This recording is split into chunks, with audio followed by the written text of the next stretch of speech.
कहानी एक बेबस भेड़िया। हसा अव्वल जंगल का बादशाह। एक घना जंगल था जहां कई जानवर बसते थे। इस जंगल में एक भेड़िया था जिसका नाम ज़ारू। ज़ारू ताकतूर नहीं था, न ही यूं किसी कौल का हिस्सा था। दूसरे भेड़िए इसे कमजोर समझते और इसका मजाक उड़ाते।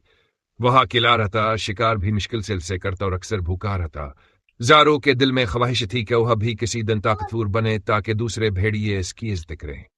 लेकिन किस्मत हमेशा सके खिलाफ लगती थी। एक दिन जब वो खाने की तलाश में निकला तो इसका सामना एक गिरोह से हुआ।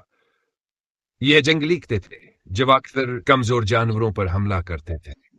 ज़ारू ने खुद को बचाने की कोशिश की, लेकिन वह तादाद में ज्यादा थे। वो ज़ारू को जख्मी करके छोड़ गए। हिस हदूम, एक नई उम्मीद। ज़ारू कई दिनों तक जख्मी हालत में एक गार में पड़ा रहा, भूख और प्यास से निढाल था। एक दिन एक बूढ़ी लोमड़ी साया इसके करीब आई। वो दाना और चालाक थी। साया ने ज़ारू की मदद की, इसके जख्मों पर जड़ी बूटियां लगाएं और इसे खाने को दिया। ताकत जिस्म में नहीं, दिमाग में होती है, साया ने ज़ारू को समझाया। अगर तुम चालाकी से काम लो तो कोई तुम्हें कमजोर नहीं समझेगा। ज़ारू ने साया की बातों को दिल से कबूल किया और अपनी जहानत को इस्तेमाल करने का फैसला किया। वो शिकार के नए तरीके सीखने लगा और अपनी कमजोरी को ताकत में बदलने के लिए हुकमत अमली बनाने लगा। हिस्सासूम, इम्तिहान का वक्त कुछ महीने गुजर गए। ज़ारवा पहले जैसा कमजोर नहीं था।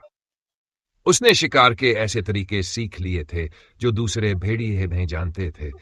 एक दिन जंगल में कहत पड़ गया, शिकार कम हो गया और जंगली जानवर भूखे रहने लगे। वही भेड़िए जो कभी ज़ारू का मजाक उड़ाते थे अब मुश्किल में थे। ज़ारू ने मौका को समझा और अपनी हिकमत अमली तहत की छूटे जानवरों का शिकार करके खुराक जमा की। अब जंगल के दूसरे भेड़िए इसके पास मदद मांगने आए। ज़ारू ने शर्त रखी कि अगर वह का एहतराम करें और इसे अपना रहनुमा मान लें तो वो सबकी मदद करेगा। मजबूरी में सभी ने इसकी बात मान ली।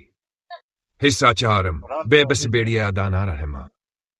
ज़ारू भी कमजोर भेड़िया था जिसे कभी सबने धतकारा था, लेकिन अब वह जंगल में